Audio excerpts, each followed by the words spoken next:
retour dans Rally XS, nous allons parler asphalte avec les meilleurs pilotes du monde. Le tarmac, j'adore. Oui, j'aime. J'aime bien, mais je préfère les graviers. Je n'aime pas l'asphalte.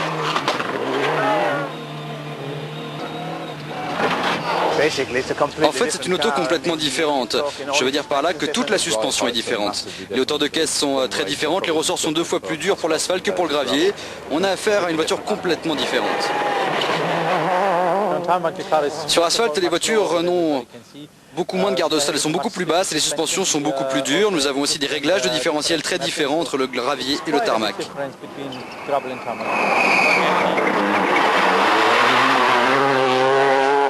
Les freins. On a besoin de gros freins, les plus gros possibles, tant que les disques de frein rentrent dans les jantes. Il n'y a pas trop de glisse, les trajectoires sont plus tendues, on freine tard et on accélère le plus fort possible. Il faut attaquer tout le temps, freiner très tard et être très agressif. Les pneus. Pour avoir du grip, il faut utiliser des gommes tendres. D'un autre côté, des pneus tendres vont se dégrader très vite et perdre en efficacité. Plus les spéciales sont abrasives, plus les gommes doivent être dures. Le mauvais côté étant que vous perdez de l'adhérence. And so that for more abrasive stages and for tyre wear, the drivers have to run a hard compound, and the trade-off is that you lose grip. Une équipe ne peut retenir que 2 types de pneus pour asphalte. Il faut des pneus pour le sec et d'autres pour le mouillé. Parfois, les écuries doivent retailler les pneumatiques. En pneus slick, dès qu'il y a de la terre ou de la boue sur la trajectoire, la voiture est difficile à contrôler et il faut ralentir et prendre beaucoup moins de risques.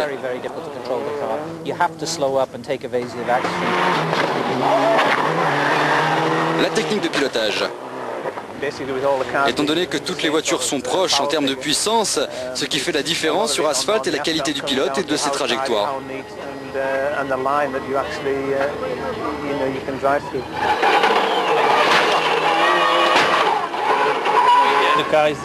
La voiture bouge moins, c'est plus agressif et physique sur asphalte. Le grip est tellement important, c'est très dur pour les gommes, mais il faut être soi-même en excellente forme. Sur gravier, vous mettez tout le temps la voiture en dérive, ici c'est le contraire sur goudron.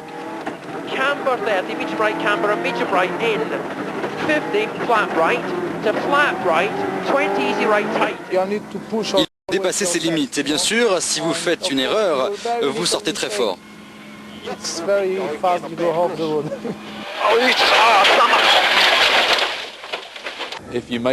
En cas d'erreur sur asphalte, il n'y a pas de grande marge de manœuvre. Si vous êtes trop à l'intérieur d'un virage et que vous arrivez trop vite, vous risquez de terminer la course sur le toit ou dans un ravin.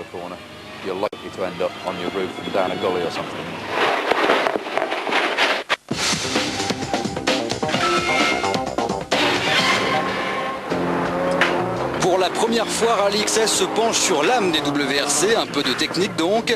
Pour cela, visite chez Subaru et gros plan sur le turbo.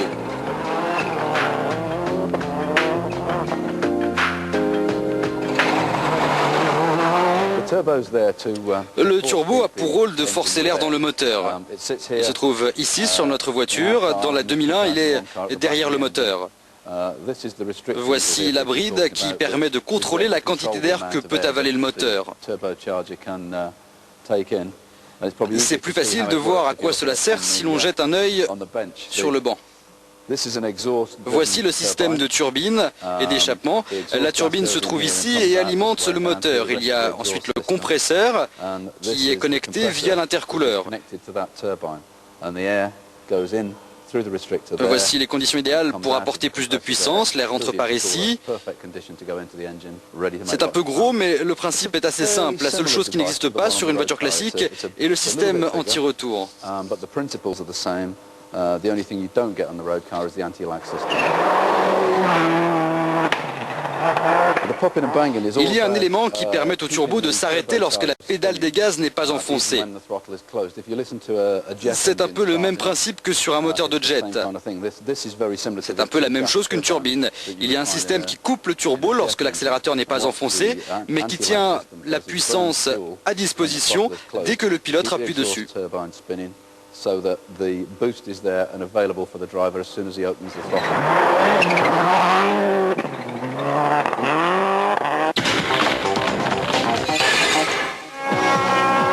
Un peu d'histoire sur le rallye de Catalogne. C'est la 10e année que les collines barcelonaises accueillent cette épreuve. C'est l'un des rallyes sur asphalte les plus rapides du calendrier du mondial. 18 spéciales très tourmentées sont au programme.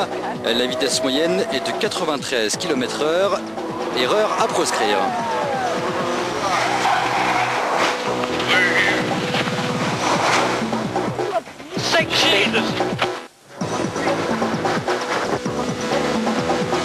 En 10 ans, 8 pilotes différents ont remporté cette épreuve. 7 sont engagés cette année, 91 Armin Schwartz, 92 et 95 Carlos Sainz avec la mythique Toyota. En 93, François Delecourt s'est imposé. En 96, Colin McRae, il était alors champion du monde en titre. En 97, Tommy Mäkinen s'est également imposé en Catalogne. Didier Auriol l'année d'après, suivi de Philippe Bugalski sur la Xara Kit-Car. Et enfin, le tenant du titre, Colin McRae. Les conditions spéciales sont délicates. Au nord de Barcelone, les routes sont extrêmement glissantes. Plus au sud, les spéciales sont longues et très difficiles. Et quand il pleut, c'est une vraie course sur glace. Et quand c'est sec, le grip est maximum. Les écuries ne peuvent retenir que 2 types de pneus ici. Le choix est donc crucial. Ce week-end risque pour grappiller quelques millièmes de seconde. Et les pilotes n'hésitent pas à couper les virages. Les Espagnols sont fanatiques de rallye. Leur spéciale préférée, celle de Coles Planes. Ils seront en masse pour venir encourager leur héros local, Carlos Sainz.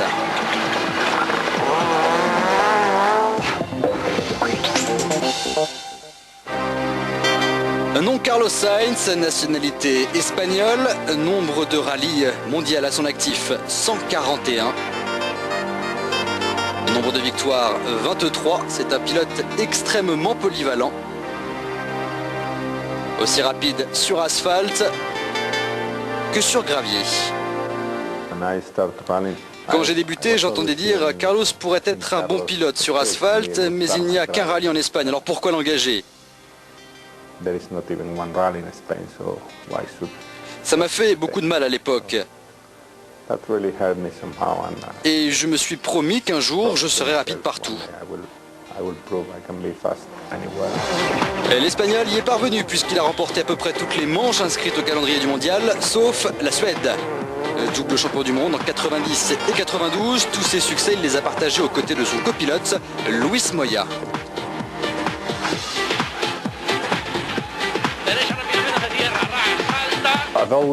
J'ai toujours été copilote, j'ai toujours aimé cela. Ce n'est donc pas maintenant que je vais commencer à conduire.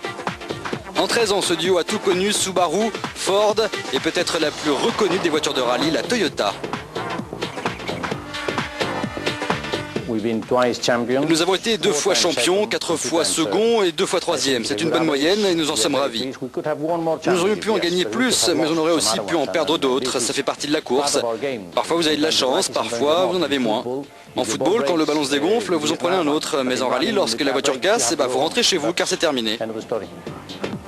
C'est justement ce qui est arrivé en 98. Sainz abandonne à 300 mètres de l'arrivée. Cela lui coûte une 3e couronne mondiale.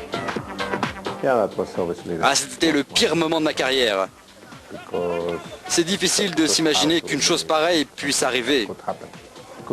À moi ou à n'importe qui d'autre d'ailleurs. Personne ne mérite autant de malchance. Cette casse fait le bonheur de Tommy. Il porte ainsi sa 3e couronne mondiale. Le Finlandais en détient 4 aujourd'hui. Le soir même, je l'ai appelé. Je lui ai dit que j'étais désolé de son abandon. C'était vraiment très très dur pour lui.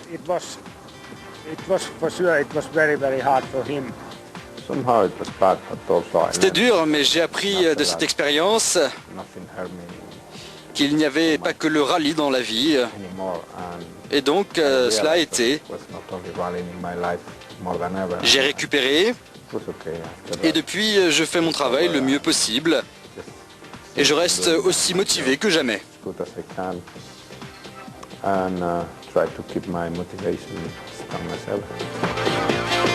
Encore une victoire et Sainz détiendra seul le record des victoires en mondial.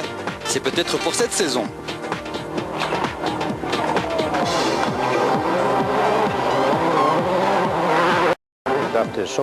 Après tant d'années, c'est comme un mariage, il y a des hauts et des bas. Il y a beaucoup de hauts, en fait. Il y a très peu de bas. C'est un travail d'équipe qui fonctionne très bien et j'en suis vraiment très heureux.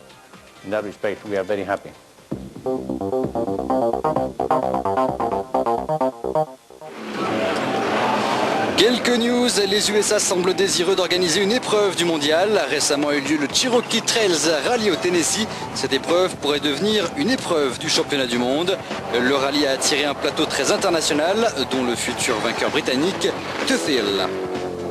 Les observateurs de la FIA vont étudier une éventuelle proposition pour que ce rallye devienne en 2003.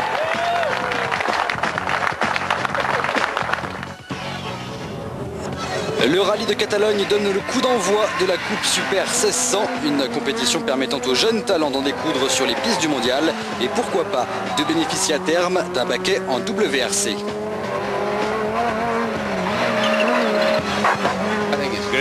Je trouve ça bien. Les constructeurs vont aller de l'avant et apporter tout leur support. C'est bon pour les jeunes. Ce week-end en Espagne, les fanatiques de rallye pourront voir des vieilles belles, Porsche, BMW et Lancia qui prennent part au rallye de Catalogne historique.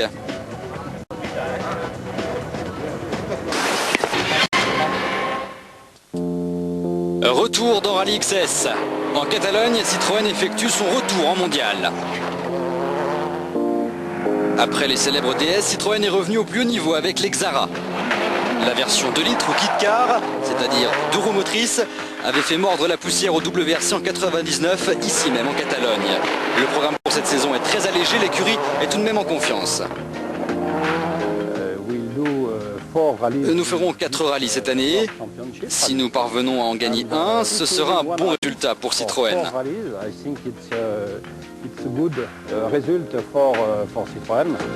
Un pilote souhaite s'imposer, Philippe Bugalski avec la 4 roues motrices. Citroën est une écurie très professionnelle. Nous travaillons depuis longtemps avec cette voiture. Et sur asphalte, eh bien, j'espère gagner en Catalogne. Le champion d'Espagne, Jesus Pourras, sera le pilote numéro 2 en Catalogne. Et pour l'Acropole, autre rallye au programme des Rouges cette année, les Xara auront un pilote qui a déjà marqué des points cette saison.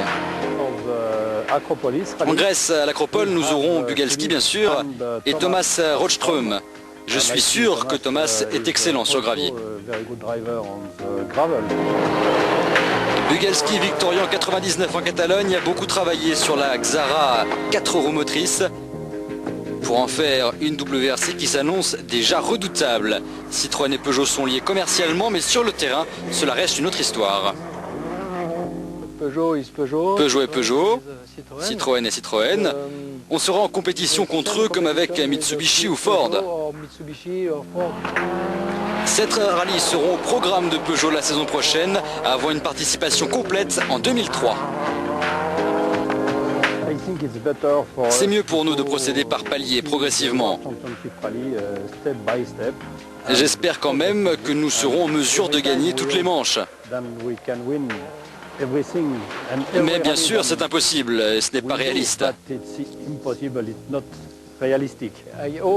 Et j'espère gagner 1 ou 2 courses cette année. Je préférerais gagner l'Acropole. Premier élément de réponse sur Eurosport France durant le rallye de Catalogne. En Espagne, l'hiver semble terminé. Le soleil brille pour le shakedown au col de Buc, lieu des derniers préparatifs pour cette première épreuve sur asphalte de la saison. 3 journées au programme autour de Barcelone. 9 spéciales seront courues à 2 reprises pour un total de 383 km de course.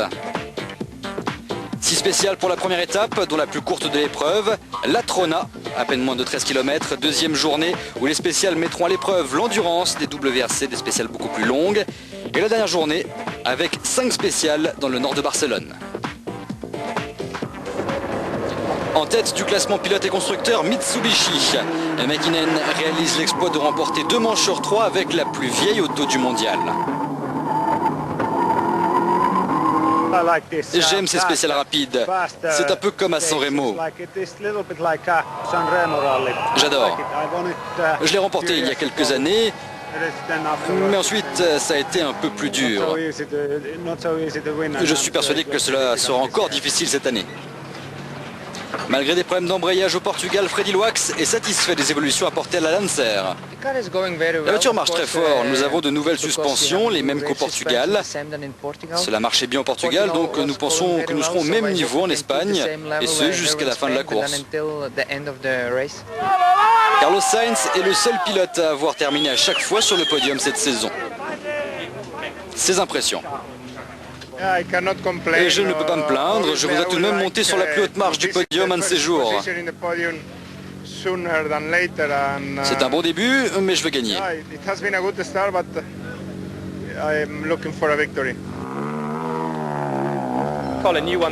Colin, vous avez gagné ici l'an dernier, une bonne occasion de commencer la saison. J'espère, c'est un peu tard, non? Tout fonctionne bien pour le moment et nous avons toujours été très rapides ici. J'espère que ce rallye sera le bon.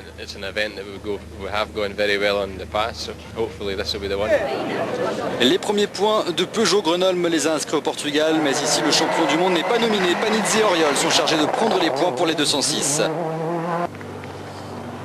Après 3 épreuves, Burns ne compte que 3 points, il n'est pas inquiet.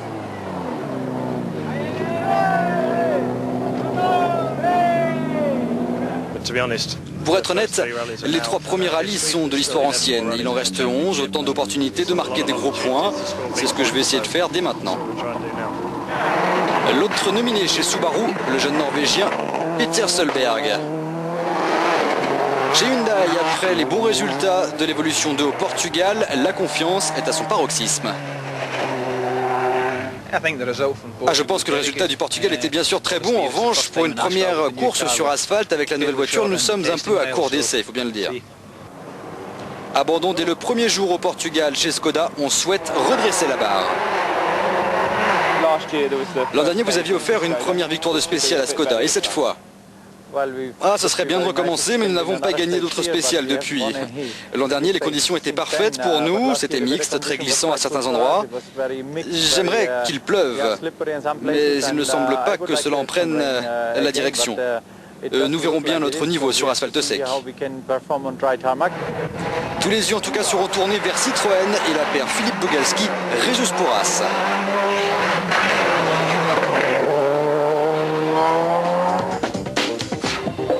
Cette édition de Rallye XS s'achève. Rappelez-vous ce week-end, regardez Eurosport France pour suivre le rallye de Catalogne. A bientôt.